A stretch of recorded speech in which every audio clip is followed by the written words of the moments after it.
Dis Parker Palmer wat vertel van die skielike sneeustorms in dele van Amerika. Hy vertel hoe boere op hulle plaas sou werk doen tussen stoorplekke in hulle huis en dan hierdie skielike sneeustorm beleef. Dis in hierdie tye van hierdie skielike storms dat hulle nie eens hulle hand voor hulle oë kan sien nie. Hulle raak totaal al gedisoriënteer en begin in sirkels te beweeg op hulle eie plaas, op soek na of die stoorplek of die huis.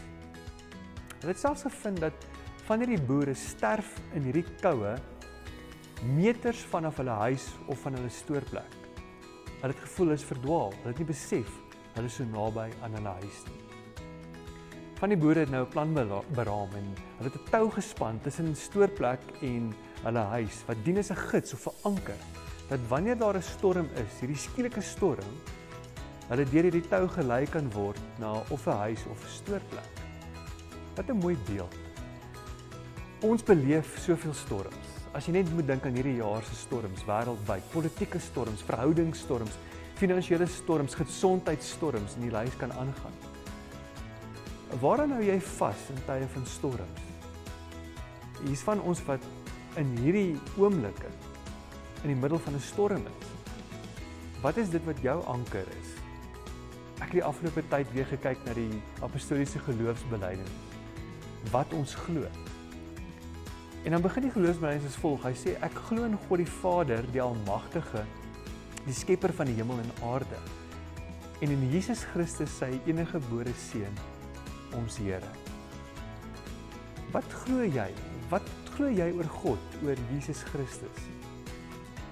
Wat ons glo is so belangrik. Wat ons glo oor God vorm ons hele lewe. Dit vorm wie jy is, jou identiteit. Dit vorm jou verhoudings, of jy iemand is wat vergewe of 'n wrok dra.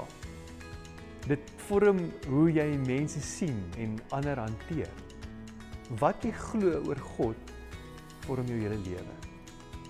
Hierdie geloofsbelijdenis is geskryf ongeveer die 200 na Christus. En as jy dink deur die eeue, is hierdie geloofsbelijdenis deur letterlik miljoene Christene wêreldwyd op verskillende plekke gebruik, gebid en gesing. Hierdie is gebid in koninklike howe, is gesing in aanbiddingsplekke, is bely in plekke van gevangenis, is gefluister deur mense wat baie naby die dood staan. Hierdie geloofsbelijdenis begin met hierdie woorde, ek herhaal dit weer, ek glo in God die Vader, die Almagtige, die skepper van hemel en aarde, en in Jesus Christus sy eniggebore Seun, ons Here. Mag jy in jou geloof in Christus Jesus ook 'n anker vind. Jy wat tans in 'n storm is, of onlangs 'n storm beleef het, of op pad is na 'n storm. En mag ons beleef hoe die Here ons ook lei na 'n plek van veiligheid. Die Here seën jou.